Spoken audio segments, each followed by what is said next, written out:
Good morning guys, yot. Ngayon papunta tayo sa, hindi ko alam saan tayo papunta. Papunta yun sila Marcos para sunduin tayo at may lakad kami ngayon. So kahapon galing kami kila JJ, kila Herlin. Napanood nyo naman, so hindi lang ako nakapag-vlog kasi kumbaga subject nila yun, kaya hindi tayo nakapag-vlog. So sa ngayon, hindi ko alam kung saan kami pupunta. Siguro babalik din kami ulit kila Herlin ngayon, gawa ng may kailangan kaming dalhin doon sa kanila. So yan, nantay ko lang sila Marcos, nag-message muna sa akin, papunta na sila dito. Kaya naka-ready na rin ako. So, wait na lang natin sila. Buti medyo maganda yung panahon ngayon. Nagpapakuha sana ako ng mangga kaso wala dito yung kapatid ko para madala kay Commander. Bigyan natin si Commander ng mangga. At may mga bunga na yung mangga namin. Taglipas na yung mangga pero sa amin kakabunga pa lang. Kaso wala yung kapatid ko manungkit. Bawal ako magsungkit kasi alam nyo naman medyo mabigat yung panungkit. Tapos bukod doon naakyatin pa. Kaya antayin ko na lang kapatid ko, papakuha tayo. Kung nakakuha sa natin bigyan si Commander. Di atake tayo yung mga bunga kasi nakatago yung mga bunga niya. Tataas. Yung mga bunga yan dyan. Yung dami yung laglag. Lalaglag na yung bunga. Yan may marami.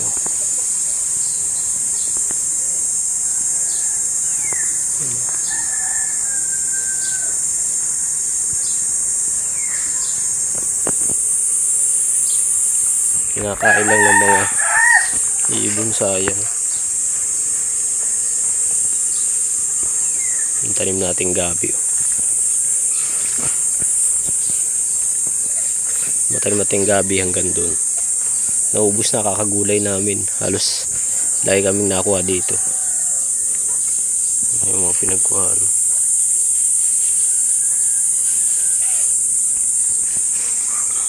Yung mga alaga nating manok. Yung mga sisiw ko nandiyan nagagala pa. 5 yata yung sisiw ko na yun. Tapos yung inahin sisiw na naman yung inahin natin. Ayan. May 5 na medyo malaki. Di ko alam kung nasaan nagagala yata. So yan yung mga bagong sisiw niya.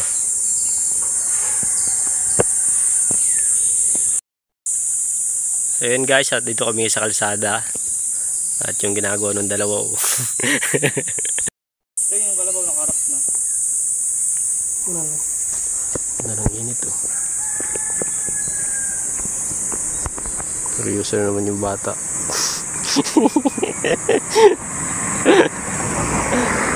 Tagal-tagal ka din nakapagpalipad ng drone no? Kami.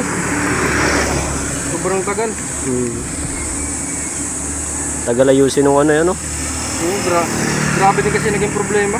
Oo.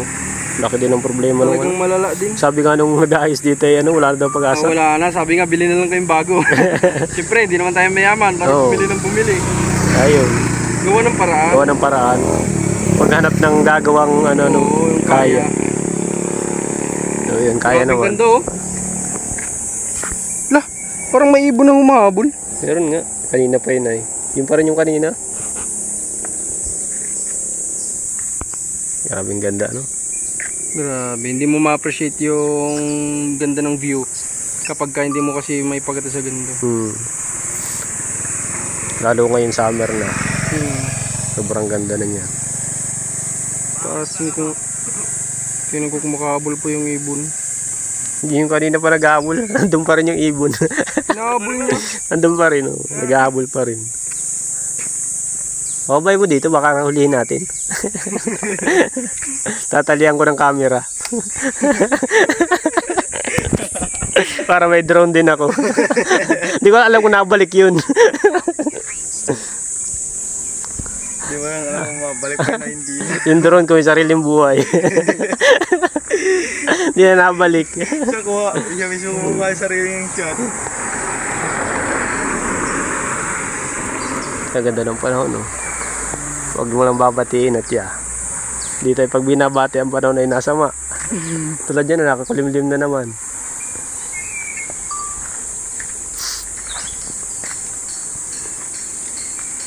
Hilog dito sa likod nito ay. Hilog. Diyan kami nanguhuli ng alimango din oh. Saan siya? Sa likod.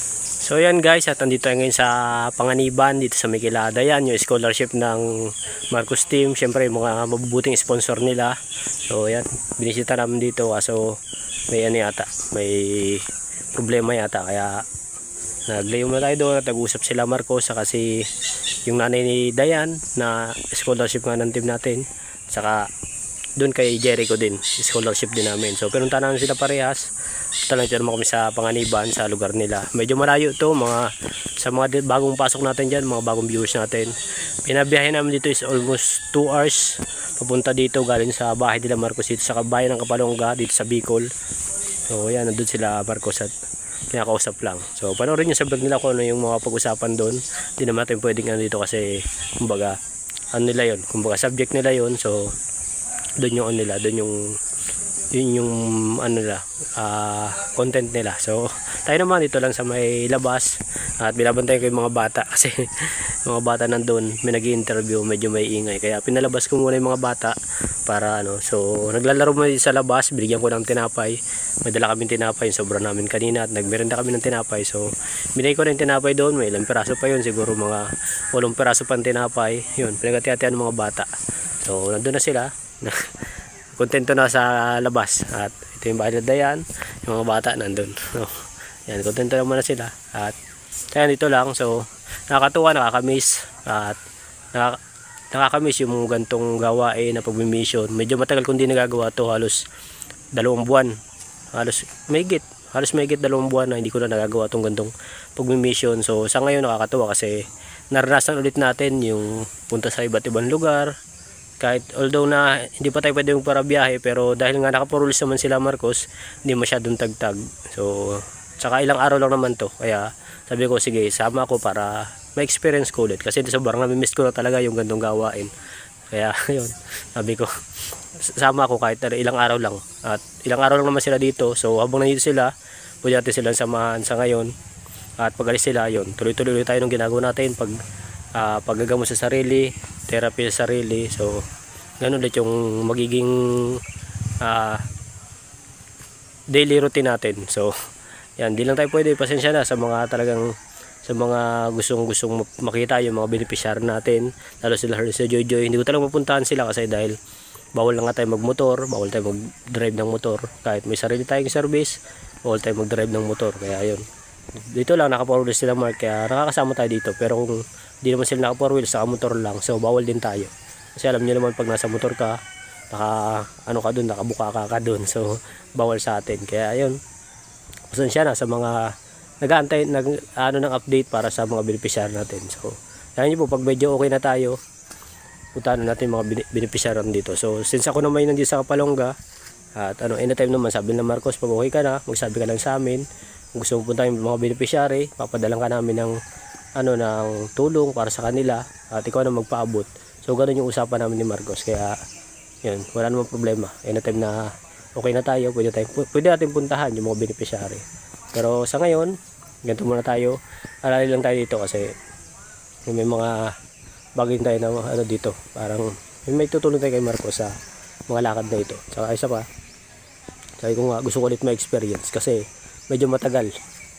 Yung 2 months, yung aning 2 araw, 3 araw hindi tayo nakakapag-mission noon, sobrang hindi kami sanay ni Marcos na hindi nakapag-mission. So yung pa kayang 2 buwan may higit na hindi ako nakapag-mission. Sobrang hirap, nakakamiss yung gantong gawain. Kaya kahit ganito yung kalagay natin, nagpilit ako sumama sa kanila. Sabi ko ilang araw lang naman, wala namang masama siguro kasi 2 o 3 araw lang namin itong gagawin. So ingat na lang siguro. Saka alam din naman ni Mark yung kondisyon ko, kaya yung patakbo namin is mabagal lang talaga. Yung biyahe namin ito na 2 oras, halos inabot kami ng 2 oras yata at kalahati. May higit para lang niya sa atin na siyempre yung kalagayan nga natin, bawal tayo sobrang tagtag. Kaya yun, alalay lang patakbo niya. Salamat din kay Marcos kasi ganun yung niya sa atin, yung trip niya sa atin. Although sinama niya tayo, bawal tayo alam niya yung kondisyon natin na bawal tayo matagtag, kaya medyo binabagayan niya yung patakbo niya. So yun, nakakatuwa. Nandun sila nag-interview. So mamaya pabalik na rin siguro kami at may dadaanan kami na beneficiary pa dyan. At pagdaan namin kasi kanina wala doon, So pinapapuntahan na namin, pinapasundo na namin. So kaya pagbalik namin baka nandun na siya. So sa ngayon dito ko lang dahil nakakatawa kasi ito yung binigyan namin noon ng puhunan na 20,000. So nag-alaga sila ng baboy dito na ibenta na. Pinalitan nila ng manok na 45 days. So nandiyan yung mga manok. Nakita ko naman na bumili naman sila ng mga ano. So sana tuloy-tuloy yung ginagawa nila para paano gumagaan yung buhay nila. At nasa kanila naman na yun. So yan, punta tayo doon at baka may tutulong tayo kay Marcos. So kita kasi lang mamaya. Okay, so may nakita ako dito ng cat moon.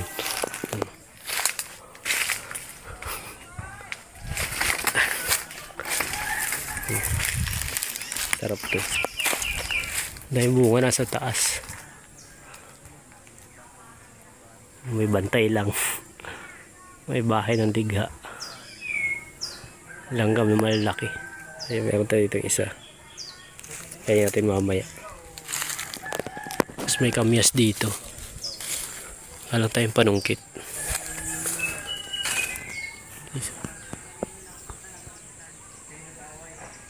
Kamyas. Ay ano, balingbing. Hindi ko alam kung anong tawag ito sa English. Yung ganyan. Parang star ano yata ito. Hindi ko alam kung ano sa English niyan. So sa amin ito, ang tawagin yung balingbing. Sarap niyan. Yung bahay nila Dayan. Yung likod nila. Yung manong kanila. Yan. Iko tayo sa likod nila habang nagbablog sila Marcos doon. Ito pala itsura ng likod nila Dayan. So wala dito si Dayan, nagtatrabaho daw habang bakasyon para makaipon ng pambili ng gamit. Although hindi naman na niya problema yun kasi scholarship nga namin siya. At kami bahala provide ng gamit doon sa kanang ano. Pero nakakatuwa kasi gumagawa pa rin siya ng paraan para mayroon siyang sariling pera. Makabuwas-bawas sa gastusin kasi yun nga nakakatuwa sa kanya, hindi niya inaasa lahat sa sponsor. Kaya yun, nakakatuwa si Dayan. Ito yung likod nila, daming tanim, may mga gabi. Yan. So mangga, may santol, marami. Ito po, may balingbing pa dito sa unahan. May mga gabi dito. Katuwa yung nila, bahay nila.